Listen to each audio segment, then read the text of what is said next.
Hi hello నమస్తే welcome to Varma class room. మరి Varma class room లో ఈ రోజు మనం సోషల్ పాలిటిక్స్ సంబంధించి 5th యూనిట్ అయినటువంటి న్యాయ వ్యవస్థ గురించి ఎక్స్ప్లెయిన్ చేసుకోబోతున్నాం. మరి లేట్ ఎందుకు స్టార్ట్ చేద్దాం.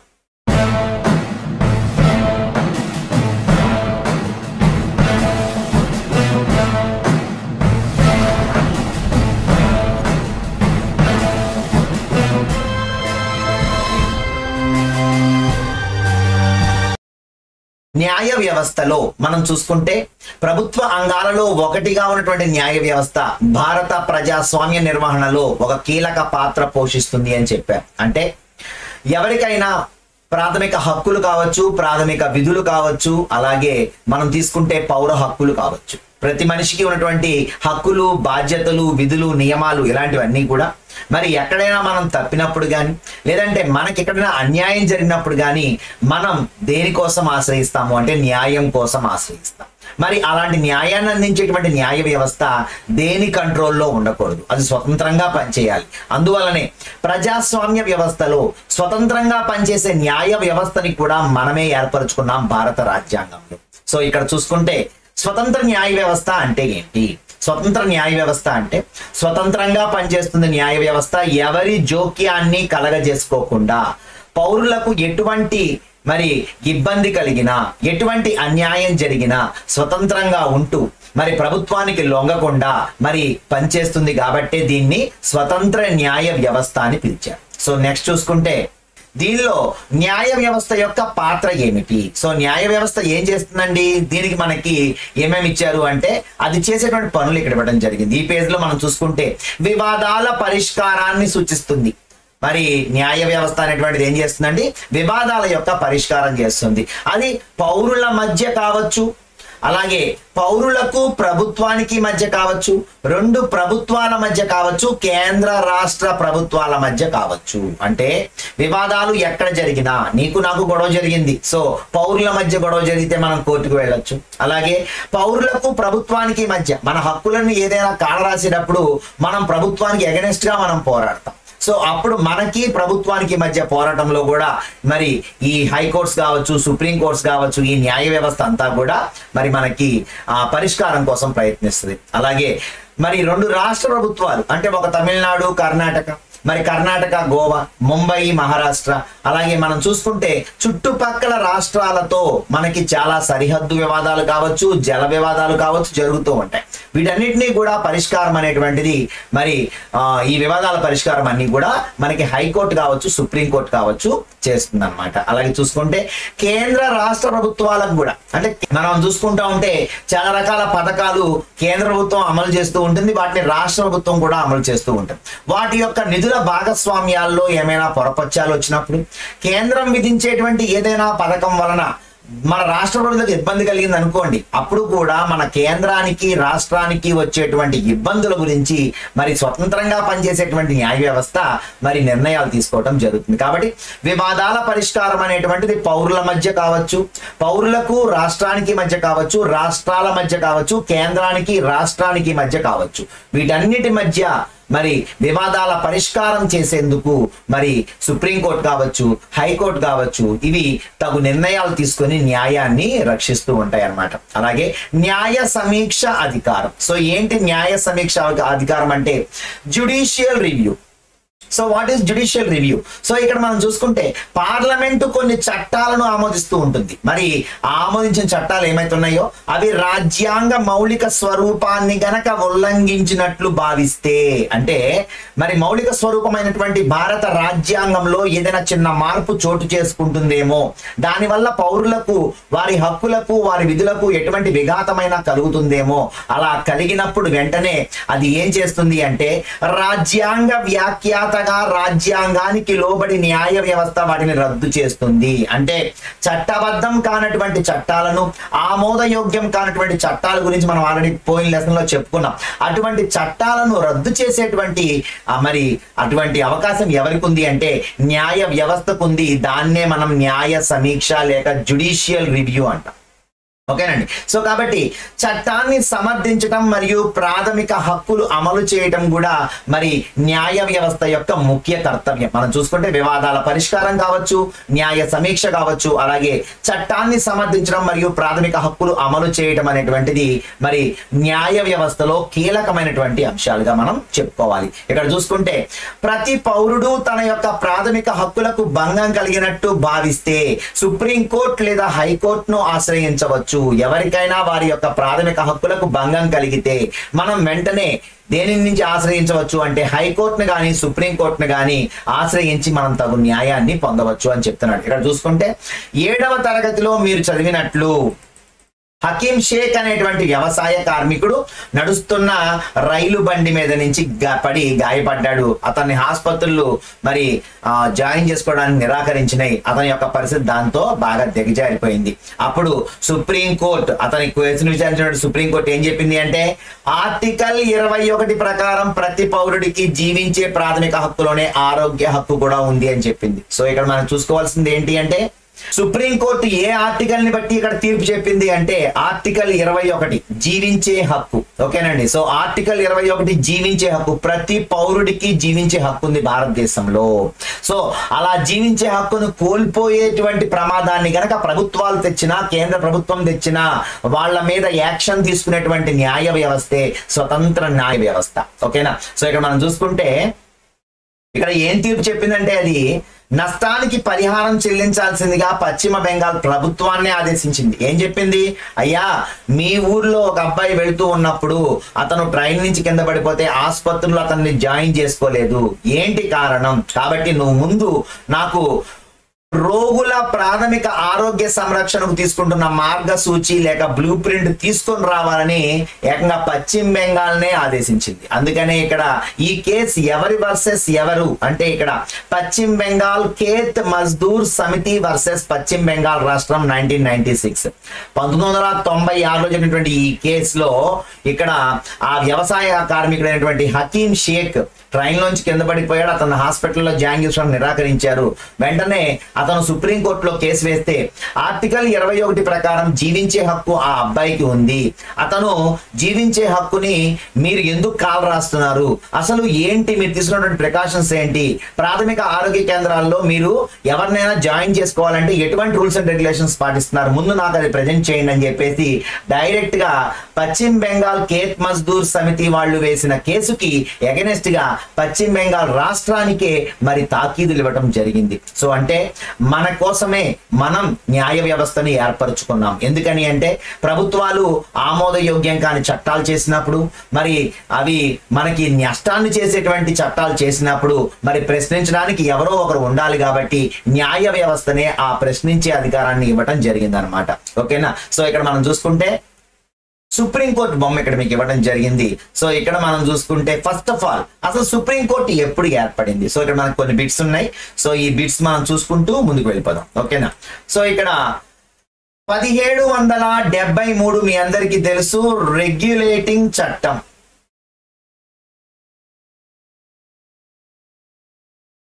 సో 1773 రెగ్యులేటింగ్ చట్టం ప్రకారం 1774లో మొట్టమొదటిసారిగా కలకత్తాలో ఉన్నటువంటి ఫోర్ట్ విలియం కోటలో సుప్రీం కోర్టుని ఏర్పాటు చేయడం జరిగింది. ఓకేనా. సో అంటే బ్రిటిష్ వాళ్ళు ఉన్న టైంలోనే మనం ఇక్కడ 1773లో రెగ్యులేటింగ్ యాక్ట్ ప్రకారం 1774లో మరి ఫోర్ట్ విలియం కోట, మరి కోల్కతాలో ఉన్నటువంటి ఫోర్ట్ విలియం కోటనే మరి సుప్రీం కోర్టుగా ఏర్పాటు చేయటం జరిగిందనమాట. సో మొట్టమొదటి సుప్రీం కోర్టు అప్పుడు భారతదేశంలో మనం వినటం జరిగింది. సో నెక్స్ట్ చూసుకుంటే 1937లో మనకి కొత్తగా ఇంకో కోర్టు వచ్చింది. ఎప్పుడండి? 1935. ఆ తర్వాత మనకి భారత ప్రభుత్వ చట్టం చెప్పుకున్నాం మనం ఆల్రెడీ. అత్యంత ముఖ్యమైన చట్టంలో 1935 భారత ప్రభుత్వ చట్టం కూడా చాలా ముఖ్యమైనటువంటి చట్టం. అత్యంత ముఖ్యమైన చట్టాల్లో ఒకటిగా భావించే 1935 భారత ప్రభుత్వ చట్టంలో భాగంగా 1937వ సంవత్సరంలో ఫెడరల్ కోర్ట్ ఆఫ్ ఇండియాని మరి ఎక్కడ స్టార్ట్ చేశారు అంటే ఢిల్లీలో స్టార్ట్ చేశారు. సో గుర్తుపెట్టుకోండి అమ్మా, 1935 భారత ప్రభుత్వ చట్టం ప్రకారం 1937 సంవత్సరంలో న్యూఢిల్లీలో ఫెడరల్ కోర్ట్ ఆఫ్ ఇండియా మరి అనేటువంటిది స్టార్ట్ అయ్యింది. దానికి కూడా న్యాయమూర్తులు ఉండడం జరిగింది. మరి 1949 వరకు ఇదే federal court of India run అయింది. అంటే బ్రిటిష్ వాళ్ళు మన దేశం వదిలి వెళ్ళిపోయి మన రాజ్యాంగం రచన చేసుకునేంత వరకు. మరి మన రాజ్యాంగ రచన కంప్లీట్ అయిన తర్వాత మనకి ఎప్పుడైతే గణతంత్ర దినోత్సవం అమలు చేసుకున్నామో 1950 జనవరి 26వ తారీఖు నాడే సుప్రీం కోర్టును కూడా మనం డిసైడ్ చేసుకోవడం జరిగింది. ఆ రోజే సుప్రీం కోర్టు కూడా ఏర్పాటు అవ్వడం జరిగింది. మరి ఎప్పుడు అమలులోకి వచ్చింది లేక ఏ రోజు సుప్రీం కోర్టు ఏర్పాటైంది అంటే ఇక్కడ 1950 జనవరి 28వ తారీఖు నాడు భారత ప్రభుత్వ చట్టం ప్రకారం మరి సుప్రీం కోర్టు అనేటువంటిది ఏర్పాటైంది. అంటే మరి అంతకు ముందు వరకు ఏ కోర్టు ఉంది? ఫెడరల్ కోర్ట్ ఆఫ్ ఇండియా ఉంది. 1937 నుంచి 1949 వరకు ఫెడరల్ కోర్ట్ ఆఫ్ ఇండియా ఉంది. మరి ఇది ఫెడరల్ కోర్ట్ ఆఫ్ ఇండియా అప్పటి వరకు ఉన్నత న్యాయస్థానంగా పనిచేసింది. మరి స్వాతంత్ర్యం వచ్చింది, మరి గణతంత్రం కూడా చేసుకున్నాం మనం. సో ఈ రెండు కంప్లీట్ అయిన తర్వాత అప్పుడు మనం ఏం చేసుకున్నాము అంటే ఏ రోజైతే మనం రాజ్యాంగాన్ని అమల్లోకి తీసుకొచ్చామో 1950 జనవరి 26వ తారీఖు నాడు ఆ రోజే మనం సుప్రీం కోర్టును కూడా ఏర్పాటు చేసుకోవాలనుకున్నాం. తదనుగుణంగా భారత ప్రభుత్వ చట్టం ప్రకారం మరి 1950 జనవరి 28వ తారీఖు అంటే ఆ తర్వాత ఒక 2 రోజులకే మరి మనకి సుప్రీం కోర్టు అనేటువంటిది ఏర్పాటయింది. ఓకేనా? అంటే ఫెడరల్ కోర్ట్ ఆఫ్ ఇండియా దేనిగా మారిపోయింది అంటే సుప్రీం కోర్టుగా మారిపోయింది. ఇది గుర్తుపెట్టుకోండి. ఓకేనా? సో ఇక్కడ మనం చూసుకుంటే మరి ఫెడరల్ కోర్ట్ ఆఫ్ ఇండియాకి ఎవరైతే చివరి న్యాయమూర్తి ఉన్నారో ప్రధాన న్యాయమూర్తి ఆయనే మరి కొత్తగా ఏర్పడిన ఈ సుప్రీం కోర్టుకి తొలి న్యాయమూర్తి అయ్యారు. ఆయన పేరే హరిలాల్ జే కానియా. గుర్తుపెట్టుకోండి. ఓకేనా? సో ఇక్కడ ఫెడరల్ కోర్ట్ ఆఫ్ ఇండియాకి చివరి న్యాయమూర్తి ఆయనే సుప్రీం కోర్టు యొక్క ప్రథమ న్యాయమూర్తి ఆయనే హరిలాల్ జే కానియా. ఈయనే సుప్రీం కోర్టు యొక్క తొలి ప్రధాన న్యాయమూర్తి. ఓకేనా? సో సుప్రీం కోర్టు ఎప్పుడు ఏర్పాటయింది అంటే ఎప్పుడు ఏర్పాటు చేయబడింది, ఎప్పుడు ఏర్పాటయింది. కారణం ఈ రెండింటికి డిఫరెన్స్ ఏంటి అంటే యాక్ట్ చేసుకున్నాం మనం. ఏంటి అంటే మనకు కూడా సుప్రీం కోర్టు ఉండాలి అని చెప్పి ఒక డిసైడ్ చేసుకోవడం జరిగింది. అది మరి జనవరి 26, 1950 ఏ రోజు దానికి ఒక చట్టాన్ని తీసుకొచ్చి దాని ప్రకారం మరి ఒక బెంచ్ అనేది ఏర్పాటు చేయటం, దాని ప్రకారం న్యాయమూర్తి తర్వాత సిబ్బందిని ఎన్నుకోవడం, ఇదంతా కూడా ఎప్పుడు జరిగింది అంటే జనవరి 28, 1950లో జరగడం జరిగింది. సో ఈ రెండింటికి తేడా గుర్తుపెట్టుకోండి. ఓకేనా? సో మరి ఎవరు మనకి తొలి సుప్రీంకోర్టు ప్రధాన న్యాయమూర్తి అంటే హరిలాల్ జే కానియా. ఆయనే ఫెడరల్ కోర్టు యొక్క చివరి ప్రధాన న్యాయమూర్తి. ఓకేనా? సో ఇది ఎక్కడ ఉంది అంటే యాక్చువల్ గా మీ టెక్స్ట్ బుక్ లో ముద్రా రోడ్ అని ఇచ్చాడు, కానీ యాక్చువల్ గా అది మధురా రోడ్. ఓకేనండి, మధురా రోడ్. యాక్చువల్ గా ఈ సుప్రీం కోర్టు ఎక్కడ ఉంది అంటే తిలక్ మార్గ్ లో ఉంది. ఓకేనండి, తిలక్ మార్గ్ కి అంటే తిలక్ మార్గ్ అండ్ మధురా రోడ్ ఈ రెండింటికి మధ్యలో ఉంటుంది అనమాట. కాబట్టి మీ టెక్స్ట్ బుక్ లో ముద్రా రోడ్ అని ఇచ్చారు, టెన్షన్ పడకండి. అది ముద్రా రోడ్ కాదు, మధురా అంటే మధురా వెళ్ళేటువంటి రోడ్డుకి అలాగే తిలక్ మార్గ్ కి మధ్యలో ఉంటుంది. సో తిలక్ మార్గ్ గుర్తుపెట్టుకోండి బాగా, అలాగే మధురా రోడ్డు. సో ఇక్కడ కొత్తగా ఏర్పాటు చేయబడినటువంటి ఈ బిల్డింగ్ లోకి ఎప్పుడు వచ్చింది అని అడుగుతారు. అంటే ఏంటి? ఫెడరల్ కోర్ట్ ఆఫ్ ఇండియా న్యూఢిల్లీలో అంతకు ముందు ఉన్నటువంటి ప్లేస్ నుంచి ఇప్పుడున్నటువంటి సుప్రీం కోర్టుకి ఎప్పుడు మారింది అంటే 1958లో మారింది. ఓకేనా? సో ఇవి ఇక్కడ ఇంపార్టెంట్ బిట్స్. ఓకేనా? ఒకసారి చూసుకుంటే 1773 రెగ్యులేటింగ్ చట్టం ప్రకారం 1774లో ఫోర్ట్ విలియం కోర్టులో మొట్టమొదటిసారిగా కోల్కతాలో సుప్రీం కోర్టు ఏర్పాటు చేయడం జరిగింది. ఓకేనా? సో అదే భారతదేశంలో మొదటి ఉన్నత న్యాయస్థానం. ఓకేనా? అది బ్రిటిష్ వారి హయాంలో. ఆ తర్వాత 1935 భారత ప్రభుత్వ చట్టం ప్రకారం 1937 సంవత్సరంలో మరి సుప్రీం కోర్ట్ అనేటువంటిది ఏర్పాటు చేయడం జరిగింది. దాని మొదటి పేరు ఏంటి అంటే federal court of India. So మరి ఇది 49 వరకు పనిచేయడం జరిగింది. ఆ తర్వాత మనకి ఎప్పుడైతే గణతంత్ర రాజ్యంగా మారామో 1949 మరి అప్పటి వరకు పనిచేసింది. 50వ సంవత్సరంలో మనం రిపబ్లిక్ ఎప్పుడైతే అమలు చేసుకున్నామో అంటే 1950 జనవరి 26వ తారీఖు నాడు అదే రోజు సుప్రీంకోర్టును కూడా మనం ఏర్పాటు చేసుకుందాం అనుకున్నాం. సో దాని అనుగుణంగానే మరి ఎంతమంది న్యాయమూర్తులు ఉండాలి, మరి బెంచ్ అంతా ఎలా ఉండాలని చెప్పేసి డిసైడ్ చేసుకొని మరి 2 రోజుల తర్వాత జనవరి 28, 1950 ఆ రోజు మనకి సుప్రీంకోర్టు అనేటువంటిది ఏర్పాటవటం కూడా జరిగింది.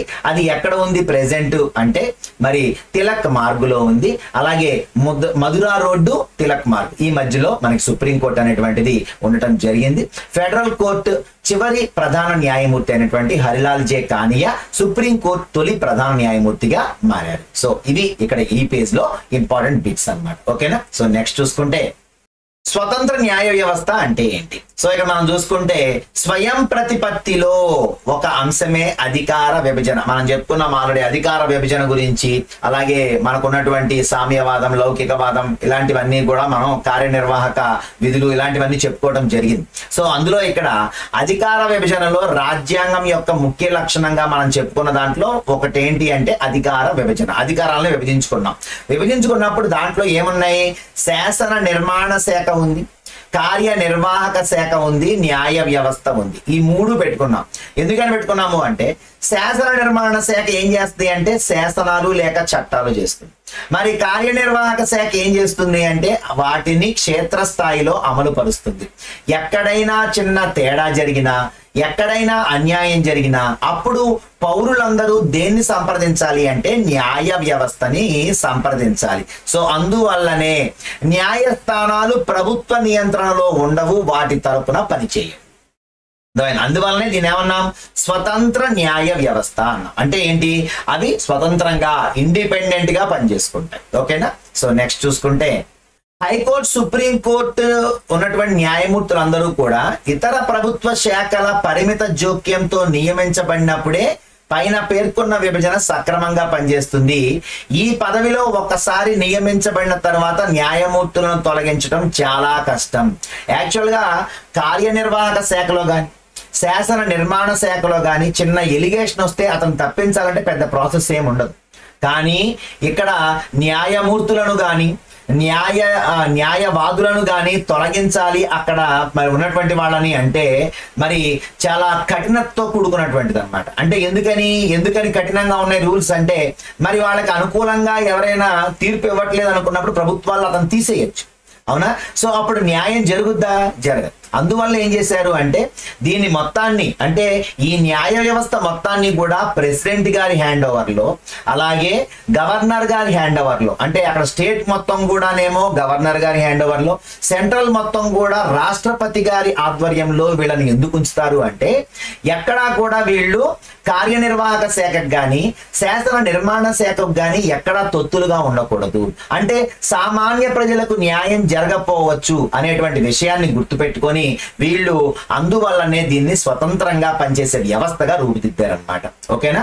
సో ఇక్కడ మనం చూసుకుంటే చూడండి, ఇక్కడ న్యాయ వ్యవస్థకు గల ఈ స్వయం ప్రతిపత్తి అనేటువంటిది శాసన కార్యనిర్వాహక శాఖలు తమ అధికారాలను దుర్వినియోగం చేయకుండా, అర్థమైందా అంటే న్యాయస్థానాలు ప్రముఖమైన పాత్రను నిర్వహించడానికి అవకాశం కల్పిస్తుంది. కాబట్టి తమ హక్కులను ఉల్లంఘించారని ఎవరైనా భావిస్తే వారు న్యాయస్థానాలను ఆశ్రయించవచ్చు. పౌరుల యొక్క ప్రాథమిక హక్కులను కాపాడటంలో ఇది ప్రముఖ పాత్రని పోషిస్తుంది. ఓకేనా. సో మరి భారతదేశంలో న్యాయస్థానాల నిర్మాణం ఎట్లా ఉంది? మనం చూసుకుంటే 3 స్థాయిలలో న్యాయస్థానాలు ఉన్నాయి. అవునా కాదా? మనకు తెలుసు. ఒకటి సెంట్రల్ లెవెల్లో అంటే కేంద్ర స్థాయిలో ఉన్నాయి. తర్వాత స్టేట్ లెవెల్లో అంటే రాష్ట్ర స్థాయిలో ఉన్నాయి. ఆ తర్వాత చూసుకుంటే సబార్డినేట్ స్థాయిలో అంటే సబార్డినేట్స్ అంటే ఇక రాష్ట్ర స్థాయిలో హైకోర్టు కింద ఉన్నటువంటి అన్ని కోర్టులను సబార్డినేట్ కోర్టులు అంటారు. ఏమంటారండి? ఇక్కడ మనకి సెంట్రల్ అంటే కేంద్ర స్థాయిలో ఉన్నటువంటిది మనకు తెలుసు ఏంటంటే సుప్రీంకోర్టు. అలాగే రాష్ట్ర స్థాయిలో ఉన్నటువంటి ఉన్నత న్యాయస్థానం మనకు తెలుసు ఏంటది? హైకోర్టు. మరి దాని తర్వాత ఉన్నటువంటి సబార్డినేట్ కోర్ట్స్ అంటే ఏంటి? హైకోర్టు కింద స్థాయిలో ఉన్నటువంటి జిల్లా స్థాయి కోర్టులు, మరి మున్సిపాలిటీల్లో, కార్పొరేషన్లో మెజిస్ట్రేట్ కోర్టులు, మరి మున్సిఫ్ కోర్టులు, లోక్ అదాలత్లు, ఇలాంటివన్నీ కూడా అంటే ఏ కోర్టు ఉన్నప్పటికీ, సెషన్స్ కోర్టు కావచ్చు, ఏ కోర్టు అయినా సరే, అంటే దానికి పేరేంటి అంటే సబార్డినేట్ కోర్టు. అంటే ఏంటి అంటే హైకోర్టు కింద ఇవి ఉంటాయి. అంటే రాష్ట్ర స్థాయి కంటే ముందు జిల్లా స్థాయిలో కావచ్చు, మరి మండల స్థాయిలో కావచ్చు, మరి ఇక్కడ మనకి ఆ క్రింది స్థాయిలో ఉన్నటువంటి అన్ని కోర్టులను ఏమని పిలుస్తారండి? సబార్డినేట్ కోర్టులు అని పిలుస్తారు. సో మనం చూసుకుంటే సబార్డినేట్ కోర్టులు ఒకసారి కింద స్థాయిలో అనేక న్యాయస్థానాలు ఉండగా అత్యున్నత స్థాయిలో మాత్రం ఒకటి మాత్రమే ఉంది. సబార్డినేట్ లేక జిల్లా న్యాయస్థానం సాధారణంగా అనేక మంది ప్రజలు ఆశ్రయిస్తూ ఉంటారు. సాధారణంగా జిల్లా లేక తహసీల్ లేక పట్టణాల స్థాయిల్లో మరి ఈ సబార్డినేట్ కోర్టులు అనేటువంటివి ఉండటం జరుగుతుంది అన్నమాట. ఒకసారి చూద్దాం ఈ నిర్మాణం ఎట్లా ఉందనేది.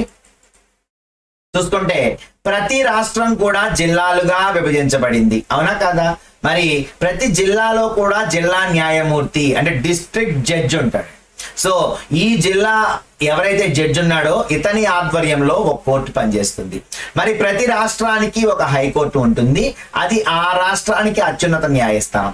దేశం మొత్తంలో సుప్రీంకోర్టు అత్యున్నత న్యాయస్థానం, ఇది న్యూఢిల్లీలో ఉంది. దీనికి అధిపతిగా భారత ప్రధాన న్యాయమూర్తి ఉంటారు. సుప్రీంకోర్టు తీర్పులకు దేశంలోని అన్ని న్యాయస్థానాలు కట్టుబడి ఉండాలి. సో అత్యుత్తమమైనటువంటి కోర్టుగా మనం సుప్రీంకోర్టుని చెప్పుకుంటాం. దాని కింద రాష్ట్ర స్థాయిలో హైకోర్టుని చెప్పుకుంటాం. దాని కింద జిల్లా స్థాయిలో, పట్టణ స్థాయిలో మనం చెప్పుకునేటువంటి కోర్టులని సబార్డినేట్ కోర్టులు అని చెప్తాం. ఓకేనా? సో నెక్స్ట్ చూసుకుంటే ఇక్కడ మరి హైకోర్టు విషయానికి వస్తే మొట్టమొదటిసారిగా 1862లో కలకత్తా, ముంబై, మెడ్రాస్ ప్రెసిడెన్సీ నగరాల్లో హైకోర్టులు, అలాగే 1966లో ఢిల్లీ హైకోర్టుని ఏర్పాటు చేశారు. బాగా గుర్తుపెట్టుకోండి, ఇక్కడ మనకి హైకోర్ట్స్ గురించి చాలా ఇంపార్టెంట్ బిట్స్ ఉన్నాయి.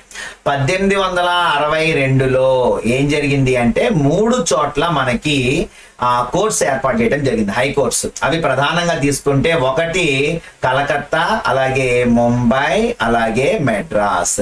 ఈ 3 కోర్టులని 1862లో మనకి నిర్మించడం జరిగింది. ఆ తర్వాత 1966లో మనకి ఢిల్లీ హైకోర్టుని ఏర్పాటు చేయడం జరిగింది. ఓకేనండి?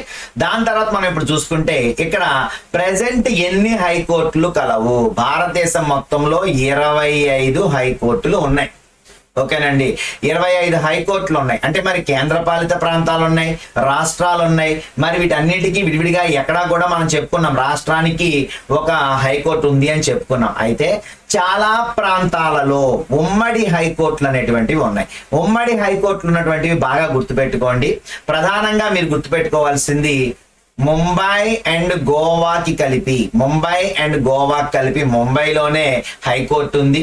అలాగే పంజాబ్ కి, హర్యానాకి కలిపి దాని యొక్క రాజధాని ప్రాంతమైనటువంటి చండీగఢ్లో హైకోర్టు ఉంది. ఆ తర్వాత మీరు గుర్తుపెట్టుకోవాల్సిన very very important bit Gaman. ఏంటండి కోడ్? గమన్. చూసుకుంటే జీ అంటే గౌహతి. ఓకేనండి, జీ అంటే గౌహతి. సో ఇక్కడ ఉన్నటువంటి ఈ 4 రాష్ట్రాలకు, అమన్ అనేటువంటి 4 రాష్ట్రాలకు ఒకే ఒక చోట హైకోర్టు ఉంది. ఏంటి అమన్ అంటే? ఏ అంటే అస్సాం, ఏ అంటే అస్సాం, మళ్ళీ ఇంకో ఏ అంటే అరుణాచల్ ప్రదేశ్, ఆ తర్వాత ఎం అంటే మిజోరాం, ఆ తర్వాత ఎన్ అంటే నాగాలాండ్. సో ఈ 4 రాష్ట్రాలు ఈశాన్య రాష్ట్రాలు. ఈ 4 ఈశాన్య రాష్ట్రాలు అస్సాం, అరుణాచల్ ప్రదేశ్, మిజోరాం అండ్ నాగాలాండ్, ఈ 4టికి ఉమ్మడి హైకోర్టు ఎక్కడ ఉంది అంటే గౌహతిలో ఉంది. ఓకేనండి? సో గుర్తుపెట్టుకోవాల్సింది ఏంటి అంటే గమన్ అని గుర్తుపెట్టుకుంటే మీకు గౌహతిలో కోర్టు ఉంది. వేటికి సంబంధించి అంటే అస్సాంకి, మిజోరాంకి, అరుణాచల్ ప్రదేశ్కి, నాగాలాండ్కి సంబంధించిన హైకోర్టు గౌహతిలో ఉంది అనే విషయాన్ని గుర్తుపెట్టుకోండి. ఆ తర్వాత యాక్చువల్గా అయితే ఆంధ్రప్రదేశ్ అండ్ మరి తెలంగాణ కూడా విడిపోవడం జరిగింది. విడిపోయిన తర్వాత ఆంధ్రప్రదేశ్కి జనవరి 1 2019లో మరి యాక్చువల్గా మనం అమరావతి అనేటువంటి ప్లేస్లో మరి మనం హైకోర్టుని నిర్మించుకోవడం జరిగింది. కాబట్టి మొత్తం హైకోర్టుల సంఖ్య 25. మొత్తం హైకోర్టుల సంఖ్య 25. ఉమ్మడి హైకోర్టులు ఎక్కడ ఉన్నాయంటే ముంబైకి గోవాకి కలిపి ఒకటి ఉంది. అలాగే పంజాబ్కి హర్యానాకి కలిపి చండీగఢ్లో ఉంది. అలాగే అస్సాం మరి మిజోరాం, అరుణాచల్ ప్రదేశ్ అండ్ నాగాలాండ్ కలిపి గౌహతిలో ఉంది. మరి ఆంధ్రప్రదేశ్కి తెలంగాణకి వేర్వేరు హైకోర్టులు ఉన్నాయి. అలాగే హైకోర్ట్ ఆఫ్ తెలంగాణ హైదరాబాద్లో ఉంది. హైకోర్ట్ ఆఫ్ ఆంధ్రప్రదేశ్ అనేటువంటిది జనవరి 1, 2019 మరి మనం అమరావతిలో నిర్మించుకోవటం, అక్కడ నుంచి మనం పనిచేయించడం కూడా స్టార్ట్ అయిపోయింది. ఓకేనా? సో అలాగే ఏకైక కేంద్ర పాలిత ప్రాంతం ఏది? హైకోర్టును కలిగి ఉన్న ఏకైక కేంద్ర పాలిత ప్రాంతం ఏదండి? ఆల్రెడీ చెప్పుకున్నాం. 1966లో ఢిల్లీలో హైకోర్టు కట్టారు. సో కేంద్ర పాలిత ప్రాంతాలలో ఎక్కడ స్వంత హైకోర్టు ఉంది అంటే ఏ కేంద్ర పాలిత ప్రాంతానికి సొంత హైకోర్టు ఉంది అంటే ఒకే ఒక కేంద్ర పాలిత ప్రాంతానికి సొంతంగా హైకోర్టు ఉంది, అది ఢిల్లీ. మిగిలిన అన్నిటికీ కూడా మరి బెంచెస్ ఉన్నాయి. అంటే ఏంటి సార్ బెంచెస్ అంటే? అక్కడ ఏం బెంచ్లు వేయరు. యాక్చువల్గా ఇక్కడ అస్సాంకి, అలాగే అరుణాచల్ ప్రదేశ్కి, మిజోరాంకి, నాగాలాండ్కి మరి ఇక్కడ మనం చూసుకుంటే గౌహతిలో వాళ్ళు ఏం చేశారు? మరి కోర్టును నియమించారు. సో అస్సాంలో మరి ఇప్పుడు కోర్టును కట్టేశారు హైకోర్టు. మరి ఇప్పుడు అరుణాచల్ ప్రదేశ్లో ఒక బెంచ్, అలాగే మిజోరాంలో ఒక బెంచ్, నాగాలాండ్లో ఒక బెంచ్ ఉంటారు. బెంచ్ అంటే ఏంటి అంటే న్యాయవాదుల యొక్క అంటే లేక న్యాయమూర్తుల యొక్క మరి పీఠం అని అర్థం. సో ఇక్కడ న్యాయమూర్తులు అంటే ఆ రాష్ట్రానికి సంబంధించినటువంటి బెంచ్లో ఒక నిర్ణయం తీసుకొని వాళ్ళ నిర్ణయాన్ని మరి వాళ్ళు హైకోర్టుకి పంపించడం జరుగుతుంది అనమాట. అంటే లోకల్లో ఉన్నటువంటి మరి విషయాలని వాళ్ళు తెలుసుకొని మరి అంటే ఎక్కువ లేట్ కాకూడదు. ఎందుకని ఎక్కువ రాష్ట్రాలకు సంబంధించిన ప్రాబ్లమ్స్ అన్ని మరి అక్కడికి వెళ్ళి అనుకోండి ఎక్కువ టైం తీసుకుంటాయి. కాబట్టి లోకల్లో విచారణ అంతా కంప్లీట్ చేయడానికి ఒక ప్రత్యేక బెంచ్ అనేటువంటిది ఆ రాష్ట్రాల్లో ఏర్పాటు చేస్తారు. అంటే ఉమ్మడిగా ఎక్కడైతే హైకోర్టు ఉంటుందో అక్కడ ఆ ప్లేస్ ఉన్నటువంటి దాంట్లో హైకోర్టు ఉంటుంది, మిగిలిన ప్లేసెస్ అన్నిటిలో కూడా బెంచ్ అనేటువంటిది ఉంటుంది. ఓకేనా? సో ఇక్కడ గుర్తుపెట్టుకోండి, కొన్ని రాష్ట్రాలలో ఇతర ప్రాంతాలకు అందుబాటులో ఉండడానికి హైకోర్టులకు ప్రాంతీయ భాగాలు లేక బెంచ్లు ఏర్పాటు చేశారు. సో ఈ బెంచ్ లేక ప్రాంతీయ భాగం అంటే ఏంటి అంటే వీళ్ళు కూడా న్యాయమూర్తులే ఉంటారు. సో ఆ ప్లేస్ లో వాళ్ళు తగినటువంటి ప్రాథమిక విచారణ చేసి ఆ రిపోర్ట్ ని వాళ్ళు హైకోర్టుకి పంపించడం జరుగుతుంది. తద్వారా న్యాయం అనేటువంటిది వేగవంతం కావడానికి ఇది ఉపయోగపడుతుంది అన్నమాట. ఓకేనా? సో నెక్స్ట్ చూసుకుంటే ఇక్కడ భారతదేశంలో ఏ న్యాయ వ్యవస్థ ఉంది అంటే భారతదేశంలో మనకి ఏకీకృత న్యాయ వ్యవస్థ ఉంది. అంటే ఏంటి? ఉన్నత న్యాయస్థానాలు గనక ఏమైనా నిర్ణయాలు తీసుకుంటే ఆ నిర్ణయాలకు దిగువ న్యాయస్థానాలు ఖచ్చితంగా కట్టుబడి ఉండాలి. భారతదేశంలో ఉన్న పునర్విచారణ అధికారం ద్వారా ఈ ఏకీకరణను మనం అర్థం చేసుకోవచ్చు. అంటే దిగువ న్యాయస్థానాలు ఇచ్చినటువంటి తీర్పు న్యాయబద్ధంగా మనకు అనిపించకపోతే అప్పుడు మనం ఉన్నత న్యాయస్థానానికి అప్పీల్ చేసుకోవచ్చు. దీన్నే పునర్విచారణ అధికారం అంట. అంటే గుర్తుపెట్టుకోండి అమ్మా, ఏకీకృత న్యాయ వ్యవస్థ అంటే ఏంటి అంటే ఎక్కడైనా సరే ఏ లెవెల్లో అయినా సరే మరి న్యాయం అనేటువంటిది జరిగే వరకు మనం పోరాడుతూ వెళ్ళొచ్చు. అంటే కింది లెవెల్లో జరగలేదు దాని నెక్స్ట్ లెవెల్కి, దాని నెక్స్ట్ లెవెల్లో న్యాయం జరగలేదు దాని నెక్స్ట్ లెవెల్కి వెళ్ళొచ్చు. అయితే ఇక్కడ ఏదైనా సరే ఏకీకృత న్యాయ వ్యవస్థ అంటే ఏంటి? ఉన్నత న్యాయస్థానం అయినటువంటి సుప్రీంకోర్టు ఒక డెసిషన్ తీసుకుంది అనుకోండి, ఈ క్రింద ఇచ్చినటువంటి తీర్పులన్నీ కూడా వాటిని అవి కరెక్ట్ చేసుకోవాలి. అర్థమైందా? అంటే అదే అల్టిమేట్ అన్నమాట. ఇక దాన్ని మించినటువంటి తీర్పు ఇంకెవరు ఇవ్వరు. కాబట్టి అత్యున్నత న్యాయస్థానంగా మనం సుప్రీంకోర్టుని చెప్పుకుంటాం. దీన్నే ఏకీకృత న్యాయ వ్యవస్థ అంటాం. మరి అలాగే కింద న్యాయస్థానాలు ఏదైనా తీర్పు ఇచ్చినాయి, అది మనకు తప్పుగా అనిపించింది, మళ్ళీ మనం దాని పై కోర్టుకు వెళ్తాం, మళ్ళీ దాని పై కోర్టుకు వెళ్తాం. అక్కడ ఇచ్చిన తీర్పుని గనక అది కరెక్ట్ చెప్పింది అనుకోండి, దాన్ని వీళ్ళందరూ కూడా కరెక్ట్ చేసుకోవాలి. సో మరి ఇప్పుడు ఇదే దాన్ని అంటే ఇదే కేసుని మళ్ళీ ఇదే కేసుని ఇంకొకటి విచారణ చేస్తున్నారు. కాబట్టి దీన్నే అంటే మళ్ళీ విచారణ చేయటం. సో పునర్విచారణ అధికారం అనేటువంటిది మనం లో లెవెల్ నుంచి హై లెవెల్ కి డిస్ట్రిబ్యూట్ చేసుకోవడం కూడా జరిగింది అనమాట. ఇక దాని తర్వాత మనకి ఇక్కడ ఒక కేసు గురించి ఇచ్చారు, అదే సుధా గోయల్ కేసు. ఒకసారి దీన్ని మనం గుర్తు పెట్టుకోవాలి అంటే మెయిన్ గా సంవత్సరాలు చాలు, ఎక్కువగా దీన్ని ఎక్కువ వేస్ట్ చేయకండి. చాలా పెద్ద స్టోరీ ఇది. దీనికి నేను సింపుల్ గా మీకు ఒక చిన్న స్టోరీలా చెప్పేస్తాను. ఓకేనా? సో 1980 ఫిబ్రవరిలో లక్ష్మణ్ కుమార్ అనేటువంటి వ్యక్తి 20 సంవత్సరాల సుధా గోయల్ ని పెళ్లి చేసుకున్నాడు. మరి అయితే పెళ్లి చేసుకున్న తర్వాత వాళ్ళందరూ కలిసి ఒకే ఇంట్లో నివసిస్తున్నారు. ఇక్కడ మీరు గుర్తుపెట్టుకోవాల్సిన పేర్లు, లక్ష్మణ్ కుమార్ యొక్క తల్లి పేరు శకుంతల, మరి లక్ష్మణ్ కుమార్ యొక్క బావ పేరు సుభాష్. సో ఇక్కడ ఈ నలుగురు పేర్లే ఎక్కువగా వినిపిస్తాయి అన్నమాట. సో వీళ్ళు ఏం చేశారు అంటే ఆ ఫ్లాట్ లో కలిసి ఉంటున్నారు అందరూ కూడా. మరి కలిసి ఉంటున్నప్పుడు ఇక్కడ ఢిల్లీలో ఆ రోజు ఏం జరిగింది అంటే డిసెంబర్ 2వ తారీఖు 1980 మరి ఆ రోజున మరి సుధా గోయల్ కాలిన గాయాలతో హాస్పిటల్లో మరణించిన వెంటనే మరి ఆవిడ తరపునటువంటి బంధువులందరూ కూడా కోర్టులో కేసు వేయడం జరిగింది. ట్రయల్ కోర్టులో అందరినీ పిలిపించి అడిగారు, ఏంటమ్మా ఎలా జరిగింది అని అడిగితే మా చుట్టుపక్కల ఉన్న వాళ్ళందరూ ఏం చెప్పారు అంటే, మేము వెళ్ళేసరికి మరి డిసెంబర్ 1వ తారీఖు ఉదయం మరి మేము వెళ్ళామండి అంటే 2వ తారీఖు ఈవిడ చనిపోయింది. డిసెంబర్ 1వ తారీఖు నాడు ఏం జరిగింది అంటే ఈవిడ మీద మరి వాళ్ళ అత్తగారేమో కిరోసిన్ పోసింది అన్నట్టు, అలాగే భర్త లక్ష్మణ్ నిప్పంటించాడని చెప్పేసి మరి మాకు చెప్పిందండి సుధా అని చెప్పేసి చుట్టుపక్కల ఉన్న వాళ్ళు చెప్పడం జరిగింది. దాన్ని బేస్ చేసుకొని 1980 డిసెంబర్ 2వ తారీఖు నాడు ఈ స్టోరీ మొత్తాన్ని బేస్ చేసుకొని అక్కడున్న ట్రయల్ కోర్టు ఏం చెప్పింది అంటే వీళ్ళకి మరణ శిక్ష విధించింది. ఓకేనండి, వీళ్ళ నలుగురికి కూడా మరణ శిక్ష విధించింది. అయితే వీళ్ళు మళ్ళీ హైకోర్టుకు అప్పీల్ చేసుకున్నారు. అయితే ప్రమాదవశాత్తు వంట వండుతున్నప్పుడు తనకి నిప్పంటుకొని తను చనిపోయిందని చెప్పేసి ఆ హైకోర్టులో ఏం తీర్పు వచ్చిందంట, వాళ్ళందరూ నిర్దోషులుగా మరి బయటకు వచ్చారు. అర్థమైందని ఇక్కడ చూడండి తేడా ఏంటో. ఒక కోర్టు అంటే జిల్లా స్థాయిలో ఉన్న కోర్టు ఏం చెప్పింది అంటే వీళ్ళందరికీ మరణ శిక్ష విధిస్తే హైకోర్టు ఏం తీర్పు ఇచ్చింది అంటే వీళ్ళందరూ నిర్దోషులు అని చెప్పేసి వదిలేసి. ఓకేనా? వెంటనే మరి చాలా సంఘాల వాళ్ళు, మహిళా సంఘాలు, మిగిలినటువంటి సంఘాలన్నీ కూడా గొడవ చేయడం మొదలుపెట్టినాయి. అదేంటి, అసలు మరణశిక్ష విధించినటువంటి ఒక కేసులో అందరినీ నిర్దోషులుగా విడగొట్టడం ఏంటి, అందరిని అలా బయటికి పంపించేయడం ఏంటి, అసలు మీరు నిజంగా న్యాయం చేశారనేటువంటి దాంతో ఇది సుప్రీంకోర్టుకు వెళ్ళి మరి సుప్రీంకోర్టులో జరిగిన విచారణ మొత్తం పూర్తయిన తర్వాత మరి అక్కడ ఏం చేశారు, మరి సుప్రీంకోర్టులో ఏం జరిగింది, సుప్రీంకోర్టులో లక్ష్మణ్ కి అతని తల్లి అయినటువంటి శకుంతలకి జీవిత ఖైదు విధించారు. మరి బావ అయినటువంటి సుభాష్ కి ఎటువంటి సాక్ష్యాధారాలు లేకపోవడంతో అతన్ని నిర్దోషిగా బయటకు వదిలేశారు. అంటే చూడండి కేసులో ఎన్ని మార్పులు వచ్చినాయి అంటే కొన్ని సంవత్సరాల పాటు నడిచింది ఈ కేసు. 80లో జరిగితే 85 వరకు అంటే సుమారు 5 సంవత్సరాల పాటు కేసు నడిచినప్పటికీ ఎక్కడైనా సరే చివరికి ఎవరైతే తప్పు చేశారో వాళ్ళకి అత్యున్నత న్యాయస్థానంలో శిక్ష పడిందా పడలేదా అంటే ఇక్కడ మనం చెప్పుకున్నది ఏంటి అంటే ఎక్కడైనా సరే న్యాయం జరగకపోతే, క్రింది స్థాయిలో న్యాయం జరగకపోతే దానిపై స్థాయిలో ఎక్కడో ఒక దగ్గర ఖచ్చితంగా మనకి న్యాయం దొరుకుతుంది అనేటువంటి విషయాన్ని ఇక్కడ మనకి చెప్పడం జరిగింది అనమాట. అంతే, దీంట్లో అంతకుమించి ఎక్కువగా గుర్తుపెట్టుకోవాల్సింది ఏమీ కూడా లేదు. ఓకేనా? సో ఈ కేసు అనేటువంటిది మాత్రం చూసుకుంటే మనకి ఈ కేసుని గుర్తుపెట్టుకోండి.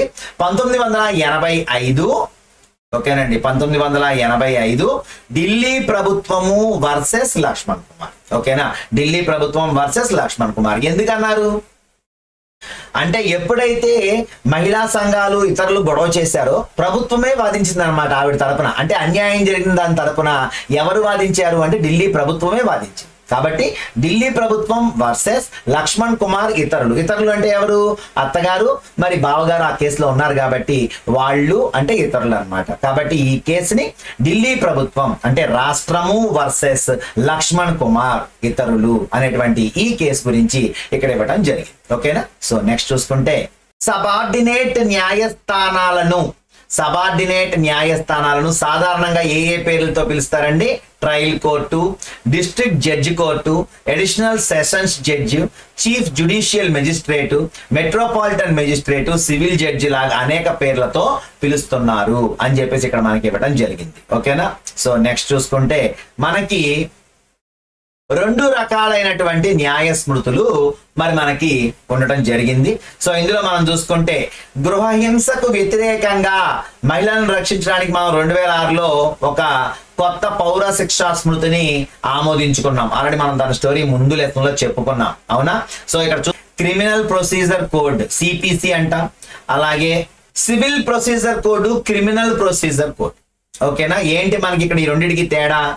సివిల్ ప్రొసీజర్ కోడ్ అంటేనేమో పౌర శిక్షా స్మృతి, అలాగే మరి క్రిమినల్ ప్రొసీజర్ కోడ్ అంటేనేమో నేర శిక్షా స్మృతి. అంటే ఈ రెండింటికి చిన్న డిఫరెన్స్ ఉంది. ఏంటో చూడండి ఒకసారి. ఇక్కడ నేరంగా పరిగణించబడే చర్యలకు లేక పనులకు చెందిన చట్టాలకు సంబంధించిన దాన్ని మనం ఇక్కడ నేర శిక్షా స్మృతి అంటే క్రిమినల్ అంటే ఎక్కడైనా సరే దొంగతనం జరిగిన, అధిక కట్నం కోసం మహిళలను హింసించటం, హత్య అంటే రక్తపాతానికి సంబంధించినది, గొడవ దౌర్జన్యం లాంటివి జరిగితే అక్కడ మనకి క్రిమినల్ కేసుల్ని నమోదు చేస్తారు. అలాగే క్రిమినల్ కేసులు కాకుండా మరి మామూలుగా భూమి అమ్మకానికి సంబంధించినటువంటి వివాదాలు కావచ్చు, వస్తువుల కొనుగోలులో వివాదాలు కావచ్చు, అద్దె వివాదాలు కావచ్చు, విడాకుల కేసులు కావచ్చు. అంటే ఇక్కడ కొట్టుకోరు కానీ గొడవలు జరుగుతూ ఉంటాయి. సో కొట్టుకోకుండా, రక్తపాతం లేకుండా మరి అలాంటి కేసులన్నీ కూడా దేని కిందకు వస్తాయి అంటే అవి పౌర శిక్షా స్మృతికి వస్తాయి. అంటే ఒప్పందాన్ని ఉల్లంఘించడం వలన జరిగే నష్టమేమో పౌర శిక్షా స్మృతి, నేరంగా పరిగణించబడే చర్యలు లేక పనులకు సంబంధించిన చట్టమేమో నేర శిక్షా స్మృతి. రెండింటికి తేడా గుర్తుపెట్టుకోండి. ఓకేనా? సో సాధారణంగా నేరాన్ని దర్యాప్తు చేసే పోలీసులు మరి ఎఫ్ఐఆర్ ఫస్ట్ ఇన్ఫర్మేషన్ రిపోర్ట్ ని దాఖలు చేయడంతో ప్రారంభమవుతుంది. ఏది? నేర శిక్షా స్మృతి. మరి దీంట్లో నష్టపోయిన వ్యక్తి సంబంధిత న్యాయస్థానంలో దావా వేస్తాడు.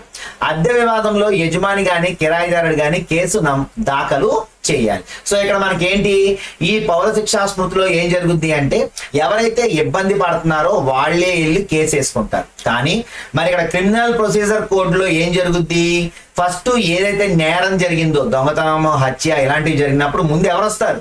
పోలీసులు వస్తారు. సో పోలీసులే మొత్తం ఇన్ఫర్మేషన్ ని రాస్తారు. కాబట్టి దీన్ని ఇక్కడ ఫస్ట్ ఇన్ఫర్మేషన్ రిపోర్ట్, ప్రాథమిక నివేదిక. సో ఏంటి ప్రాథమిక విచారణ నివేదిక అంటే ఇక్కడ ఫస్ట్ ఇన్ఫర్మేషన్ రిపోర్ట్ ని పోలీసులు తయారు చేస్తారు. సో ఆ తర్వాత కోర్టులో కేసు అనేటువంటిది దాఖలు చేయబడుతుంది. అలాగే ఇక్కడ క్రిమినల్ లో చూసుకుంటే దోషికి రుజువైతే జైలుకు పంపడంతో పాటు జరిమానా కూడా విధిస్తారు. మరి సివిల్లో చూసుకుంటే నష్టపోయిన వ్యక్తికి న్యాయస్థానం ఉపశమనాన్ని కలిగిస్తుంది. ఉదాహరణకి భూమి తగాదా జరిగితేనేమో ఎవరైతే నష్టపోయారో అతనికి భూమిని ఇప్పిస్తుంది. అద్దె విషయంలో అయితేనేమో ఎవరైతే నష్టపోయారో వాళ్ళకి అద్దె ఇప్పిస్తుంది. సో అలా ఇక్కడ ఎవరికి ఏమైతే నష్టం జరిగిందో దాన్ని మాత్రమే ఈ వివాదాన్ని క్లియర్ చేస్తారనమాట. కాబట్టి కిరాయిదారుడికి మధ్య వివాదంలో ఫ్లాట్ ఖాళీ చేయించాలి, అద్దె బకాయిని కూడా చెల్లించమని చెప్పి అద్దెదారుని కోర్టు ఆదేశించవచ్చు. అంటే చిన్న చిన్న గొడవలన్నీ కూడా మనకు దేంట్లోకి వెళ్తాయి అంటే సివిల్ ప్రొసీజర్ కోడ్లోకి వెళ్తాయి. మరి హత్య, మరి దొంగతనం, రేప్ ఇలాంటివన్నీ కూడా మనకి ఎందులోకి వెళ్తాయి అంటే క్రిమినల్ ప్రొసీజర్ కోడ్లోకి లేక నేర శిక్షా స్మృతిలోకి వెళ్తాయి. అంటే నేర శిక్ష అంటే ఖచ్చితంగా నేరం చేస్తే ఆ నేరం ప్రమాదకరమైంది, ఎవరినైనా ఇబ్బంది కలిగించేది, రక్తపాతాన్ని సృష్టించేది అయితే అది క్రిమినల్ కేసులోకి వెళ్తుంది. అలా కాకుండా ఇద్దరి మధ్యలో ఉన్నటువంటి వివాదాలు, ఏమైనా చిన్న చిన్న గొడవలు, విడాకులు ఇలాంటివన్నీ కూడా దేంట్లోకి వస్తాయి అంటే పౌర శిక్షా స్మృతిలోకి లేక సివిల్ ప్రొసీజర్ కోడ్లోకి వెళ్తుంది. సో ఈ రెండింటిని మనం గుర్తుపెట్టుకోవాలి. ఓకేనా? న్యాయ ప్రాప్తిని పెంచడానికి 1900 దశకంలో సుప్రీంకోర్టు ప్రజా ప్రయోజనాల వ్యాజ్యం అనేటువంటి యంత్రాంగాన్ని రూపొందించింది. ఓకేనా? సో యాక్చువల్గా ఇది సుప్రీంకోర్టు రూపొందించింది కాదు. యాక్చువల్గా ఒక రిటైర్డ్ మరి సుప్రీంకోర్టు జడ్జి అయినటువంటి భగవతి అనేటువంటి ఒక వ్యక్తి, ఆయన మరి ఈ భగవతి అనేటువంటి ఆయన చాలా ఎక్కువ సంస్కరణలు చేశారు న్యాయ వ్యవస్థలో. లోక్ అదాలత్ కావచ్చు, సో ఇలాంటివి చాలా ఉన్నాయన్నమాట. ఇలాంటివన్నీ కూడా ఈ భగవతి గారి సృష్టి. సో ఈ పిల్ లేక సిల్, దీన్ని పిల్ లేక సిల్ అంటారండి. సో పిల్ ఆర్ సిల్. ఏంటి పిల్ అంటే ఏంటి, సిల్ అంటే ఏంటి? పబ్లిక్ ఇంట్రెస్ట్ లిటిగేషన్ లేక సోషల్లీ ఇంట్రెస్టెడ్ లిటిగేషన్ అంటే ఈ రెండిటికి ఒకటే అర్థం. ఇక్కడ మనకి ఏంటి అంటే ఈ ప్రజా ప్రయోజనాల వ్యాజ్యం అంటే ఏంటి అంటే భగవతి గారు అలాగే అయ్యర్, కృష్ణ అయ్యర్ అనేటువంటి ఇద్దరు వ్యక్తులు, వీళ్ళిద్దరికీ ఒక ఆలోచన వచ్చింది. ఏమని అంటే ఎవరైతే బలహీన వర్గాలు ఉన్నారో వీళ్ళు కోర్టులో కేసుని వాదించలేకపోవచ్చు, అంటే వాళ్ళకి అన్యాయం జరుగుతుంది, కానీ వాళ్ళు వెళ్ళి ఆ ప్రభుత్వం మీద వాళ్ళు కేసు వేసి గెలిచేంత శక్తి వాళ్ళ దగ్గర ఉండదు. అప్పుడు వాళ్ళ తరపున ఎవరైనా చదువుకున్న వాళ్ళు కానీ లేదంటే స్వచ్ఛంద సంస్థలు కానీ కేసు వేయొచ్చు అనేటువంటి దాన్ని వీళ్ళు బయటకు తీసుకొచ్చారు. దాని పేరే పిల్ అన్నమాట. సో ఇక్కడ పిల్ అనేటువంటిది ఏంటి అంటే పబ్లిక్ ఇంట్రెస్ట్ లిటిగేషన్ లేక సోషల్లీ ఇంట్రెస్టెడ్ లిటిగేషన్. అంటే వాళ్ళకి ఇబ్బంది కలుగుతుంది, ఎవరైతే ఇబ్బంది పడుతున్నాడో వాడు కేసు వేయలేడు, కానీ చదువుకున్నాడు నాలాంటి ఎవడో చూశాడు, అయ్యో పాపం వీళ్ళు ఇబ్బంది పడుతున్నారు కదా అని చెప్పేసి ఇతను వెళ్ళి వాళ్ళ తరపున కేసు నమోదు చేయొచ్చు. అర్థమైందా? సో దీన్నే ఇక్కడ పిల్ లేక సిల్ అని పిలుస్తారు. సో దీన్ని బయట తీసుకొచ్చింది ఎవరు అంటే 1980s లో సుప్రీంకోర్టు జడ్జిగా పనిచేసినటువంటి మాజీ ప్రధాన న్యాయమూర్తి అయినటువంటి భగవతి గారు, కృష్ణ అయ్యర్ గారు, వీళ్ళిద్దరూ కలిసి 1980వ దశకంలో వీళ్ళు సూచించినటువంటిదే పిల్ లేక సిల్. అంటే ఏంటి అంటే హక్కులు ఉల్లంఘించబడుతున్న వారి తరపున హైకోర్టు లేదా సుప్రీంకోర్టులో పిల్ దాఖలు చేయడానికి ఇది ఏ వ్యక్తికైనా లేక సంస్థకైనా అనుమతిస్తుంది. అంటే ఇది ఖచ్చితంగా హైకోర్టులో కానీ సుప్రీంకోర్టులో కానీ మాత్రమే వేయాలి, అంతేగాని జిల్లా కోర్టులో వేయకూడదు. అర్థమైందా? గుర్తుపెట్టుకోండి, ప్రధానమైన పాయింట్ ఇది. సో ఈ పిల్ అనేటువంటిది హైకోర్టులో వేయాలి లేదంటే సుప్రీంకోర్టులో మాత్రమే వేయాలి. ఓకేనా? సో దీన్ని సంస్థ అయినా వేయచ్చు, ఒక స్వచ్ఛంద సంస్థ పనిచేస్తుంది, అది దానికి ఇబ్బందిగా అనిపించింది ఏదైనా సమస్య చూసినప్పుడు అది వేయచ్చు. లేదా నేను ఒక వ్యక్తిని నాకే ఇబ్బంది అనిపించింది, వాళ్ళు పడుతున్నటువంటి ఇబ్బందిని చూసి అయ్యో వాళ్ళు ఇబ్బంది పడుతున్నారు అనిపించింది, నేను కూడా వేయచ్చు. సో ఒక వ్యక్తి కానీ ఒక సంస్థ కానీ బాధపడుతున్న వ్యక్తుల తరపు నుంచి హైకోర్టులో కానీ సుప్రీంకోర్టులో కానీ వేసేటువంటి వ్యాజ్యాన్నే ఇక్కడ పబ్లిక్ ఇంట్రెస్ట్ లిటిగేషన్ లేక సోషల్లీ ఇంట్రెస్ట్ లిటిగేషన్ అని పిలుస్తారు. ఓకేనా? సో మరి ఇక్కడ చూడండి, న్యాయ ప్రక్రియను చాలా సరళతరం చేస్తూ సుప్రీంకోర్టు హైకోర్టులను ఉద్దేశిస్తూ పంపబడిన ఒక ఉత్తరం లేక ఎలక్ట్రానిక్ మీడియా సమాచారాన్ని కూడా పిల్గా పరిగణిస్తారు. అంటే ఎవరైనా ఒక మెసేజ్ పెట్టారు సుప్రీంకోర్టుకి, దాన్ని కూడా పిల్గా తీసుకుంటుంది అన్నమాట.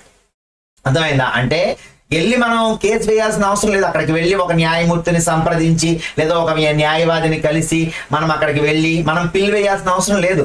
మనం ఒక లెటర్ రాసి హైకోర్టుని అడ్రస్ చేస్తున్నాం, సుప్రీంకోర్టుని అడ్రస్ చేస్తున్నాం, ఒక లెటర్ రాసాం లేదా ఒక మెసేజ్ పెట్టాం సుప్రీంకోర్టుకి కానీ హైకోర్టుకి కానీ, దాన్ని కూడా వాళ్ళు తీసుకుంటారు. సో ఇక్కడ అదనమాట. కాబట్టి ప్రారంభంలో అనేక సమస్యలపై న్యాయాన్ని పొందడానికి ఈ ప్రజా ప్రయోజనాల వ్యాజ్యం ఉపయోగపడింది. ఓకేనా?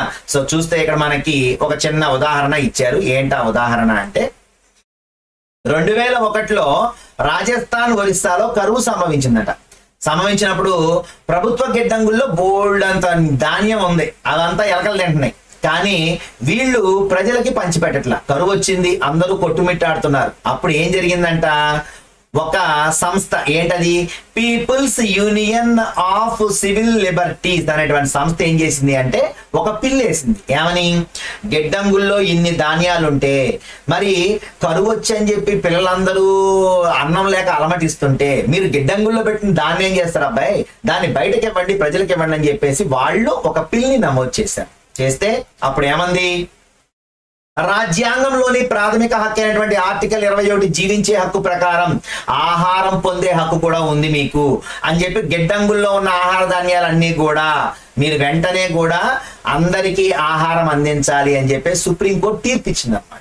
అర్థమైందా? అంటే ఒక పిల్ వలన ఎంత మార్పు జరిగిందో చూడండి. సో అంటే మీరు నేను కూడా ఏదైనా ఎవరైనా ఇబ్బంది పడుతున్నప్పుడు మనం ఒక చిన్న మెసేజ్ ద్వారానో ఒక చిన్న పోస్ట్ ద్వారానో సుప్రీంకోర్టులో అది ప్రజా ప్రయోజన వ్యాజ్యంగా మనం వేసుకోవచ్చు అన్నమాట. ఓకేనా? సో అది ఇక్కడ మనకి ఇవ్వడం జరిగింది. మనకు ఒక చిన్న బిట్ ఇచ్చారు. ఏంటి అంటే సామాన్యుడి నమ్మకాలకు వ్యతిరేకంగా న్యాయస్థానాల తీర్పులు ఉంటున్నాయని కొన్ని అంశాల్లో ప్రజలు నమ్ముతున్నారు. అంటే ఏంటి, న్యాయ వ్యవస్థ కూడా ఈ మధ్య డబ్బులకు అమ్ముడుపోతుంది. అంటే ఒక్కొక్కసారి అది ఇచ్చేటువంటి తీర్పులు చూసినప్పుడు భయం వేస్తుంది. అంటే ఎటు వస్తుందా, నిజంగా ఇబ్బంది పడుతున్న వైపు వస్తుందా తీర్పు, లేదంటే ఇబ్బంది పెట్టిన వాడి వైపుకి ఫేవర్ గా వస్తుందా అనేటువంటిది అర్థం కావట్లేదు. ఎందుకని, సాక్ష్యాలని తారుమారు చేయటం, వింత వింత కొత్త కొత్త సాక్ష్యాలు పుట్టించడం వలన మరి కోర్టుకు కావాల్సింది ఏంటి, ఖచ్చితంగా సాక్ష్యం కావాలి. సో ఇక్కడ మనం చూసుకుంటే 1985లో ఓల్గా టెల్లిస్ అనేటువంటి ఆవిడ బాంబే మున్సిపల్ కార్పొరేషన్ వ్యతిరేకంగా ఒక కేసు వేసింది. దాంట్లో ఆవిడ అక్కడ ఏం చెప్పారు, మురికివాడల్లో నివసించే వారి జీవితాలకు కాపాడే విధంగా అప్పుడు తీర్పు వస్తే ఈ మధ్య కాలంలో ఒక తీర్పు ఇచ్చింది, సేమ్ అలాంటి తీర్పే. ఆ తీర్పు వల్ల ఏమని చెప్పారంట, మీలాంటి వాళ్ళందరి వల్ల నగరం మొత్తం కూడా ఆక్రమణకు గురవుతుంది, ఎక్కడ పడితే అక్కడ ఆక్రమణ చేసేస్తున్నారని చెప్పేసి కోర్టు వారిని తిట్టినట్టుగా చూపించాడు. అంటే రెండు తీర్పులు ఒకదానికొకటి విభిన్నంగా ఉన్నాయి. ఒకటేమో వాళ్ళకి ఫేవర్ గా ఉంటే, ఒకటేమో వాళ్ళకి పూర్తిగా నెగిటివ్ గా వచ్చింది అనమాట. సో ఇక్కడ వోల్గా టెల్లిస్ అండ్ మరి బాంబే మున్సిపల్ కార్పొరేషన్ కేసులో ఏం జరిగిందో ఒకసారి చూద్దాం. చూడండి ఒకసారి ఇక్కడ చూసుకుంటే, అయితే ఇక్కడ వీధి వ్యాపారుల చట్టం ఆల్రెడీ మనం చెప్పుకున్నామండి ఒకసారి. ఏది, ఎవరైతే రోడ్ల మీద వ్యాపారం చేస్తారో వాళ్ళకి ఒక చట్టం వచ్చింది 2014లో. అడగచ్చు, గుర్తుపెట్టుకోండి, వీధి వ్యాపారుల చట్టం అనేది ఏ సంవత్సరంలో వచ్చిందని అడుగుతాడు. 2014 సంవత్సరంలో వచ్చింది. ఓకేనా. సో నెక్స్ట్ చూసుకుంటే ఇక్కడ Olga Tellis versus Bombay Municipal Corporation కి ఏం జరిగింది అంటే, జీవన భృతి పొందే హక్కు జీవించే హక్కులో భాగమై ఉంటుంది అని చెప్పింది. అయితే ఈ తీర్పులో ఏం చెప్పారు, న్యాయమూర్తులు జీవించే హక్కుతో జీవన భృతిని పొందే హక్కును అనుసంధానించినటువంటి విధానం ఆశ్చర్యానికి గురి చేస్తుంది. వాళ్ళు ఇచ్చినటువంటి తీర్పు ఎలా ఉంది అంటే చాలా వెరైటీగా ఇచ్చారు ఆ తీర్పు. ఏంటి ఆ తీర్పు అనేది చూడండి. ఆర్టికల్ 21 ద్వారా అందరికీ ఉంది ఏ హక్కు, జీవించే హక్కు. గుర్తుపెట్టుకోండి, ఆర్టికల్ 21 అని రాగానే మీ బ్రెయిన్ లోకి జీవించే హక్కు గుర్తు రావాలి. ఓకేనా. ఎందుకంటే చాలా చోట్ల వస్తుంది ఈ పాఠ్య పుస్తకంలో 21 ఆర్టికల్ 21 జీవించే హక్కు చాలా చోట్ల వచ్చింది కూడా. మానవ జీవితం జంతు జీవితం కంటే ఉదాత్తమైనది అంటే దీని అర్థం ఎవరి ప్రాణాలను హరించము అని కాదు. చట్టం నిర్దేశించిన న్యాయ ప్రక్రియలో భాగంగా ఉరిశిక్ష లేక మరణ శిక్షను విధించాలి. అంటే ఏంటి, మరి ఊపిని తీసేయడానికి ఇది ప్రాణం, ఇదేమి పెట్ట ప్రాణమో లేదంటే చిన్న కోడి ప్రాణమో కాదు తీసేయడానికి, మనిషి ప్రాణం. మరి ఇలాంటి మనిషి ప్రాణం తీసేటప్పుడు కూడా మేము చాలా రకాలుగా ఆలోచించి మాత్రమే మరణ శిక్షను విధిస్తాం అని చెప్పారు. అలాగే ఈ ప్రక్రియ ద్వారా తప్ప మరే విధంగా కూడా ప్రాణాలను హరించరాదు. అంటే ఏంటి, చట్టం నిర్దేశించినటువంటి దాని ప్రకారం నడుచుకోకుండా ఎవరైతే చట్ట వ్యతిరేకంగా నడుచుకుంటారో వాళ్ళకి మరణ శిక్ష విధించేటప్పుడు కూడా చాలా రకాలైనటువంటి సెక్షన్స్ ప్రకారం ఆలోచించే మరణ శిక్ష విధిస్తారు. అంతేగాని ఇష్టం వచ్చినట్టు మరణ శిక్ష విధించరు. ఎక్కువగా విధించే శిక్ష జీవిత ఖైదు. ఓకేనా. సో ఇక్కడ అది జీవించే హక్కులో ఒక అంశం మాత్రమే. అయితే ఆ హక్కులో జీవనోపాధి హక్కు కూడా చాలా ముఖ్యమైనది. ఎందుకంటే జీవించే అవకాశాలు లేకపోతే ఏ వ్యక్తి జీవించలేడు. కాబట్టి జీవించడానికి జీవనోపాధి అవకాశాలు ఉండాలి. ఈ ఒక్క మాటలో ఎంత అర్థం ఉందో తెలుసా. జీవనోపాధి అంటే చదువుకున్న ప్రతి వ్యక్తి తన జీవనాన్ని పోషించుకోవడానికి, తన కుటుంబాన్ని పోషించుకోవడానికి ఏదో రకంగా ప్రభుత్వమే జీవనోపాధి చూపించాలి. అర్థమైందా. అంటే ఇప్పుడు రాస్తున్న డిఎస్సి కావచ్చు, లేదంటే మరి ఏ పోస్ట్ పెట్టినా కూడా గవర్నమెంట్ ఎటువంటి పోస్టుకి నియామకం జరిపినా కూడా అవన్నీ కూడా జీవనోపాధిలో భాగంగానే జరుగుతాయి. అలాగే మరి ఇక్కడ మనం చూసుకుంటే మహాత్మా గాంధీ మరి రోజ్గార్ యోజన జరుగుతూ ఉంటుంది. అలాగే ఇవన్నీ కూడా ఎన్ఆర్ఈజిఎస్ అని, సో చాలా రకరకాల పనులన్నీ జరుగుతూ ఉంటాయి. ఈ పనులన్నీ కూడా ప్రజలకి పనులు లేనప్పుడు కూడా వాళ్ళకి పని కల్పించి దాని ద్వారా వాళ్ళకి జీవనోపాధిని కల్పించాలి. అంటే ఆర్టికల్ 21 ప్రకారం జీవించే హక్కులో భాగంగా జీవనోపాధిని కూడా ప్రభుత్వమే చూపించాలి. అంటే ఆడు చచ్చిపోవడానికి రెడీగా ఉన్నాడు, ఆడికి ఇంకే పని దొరకట్లా, అప్పుడు పని ఎవరు చూపించాలి అంటే గవర్నమెంటే చూపించాలి.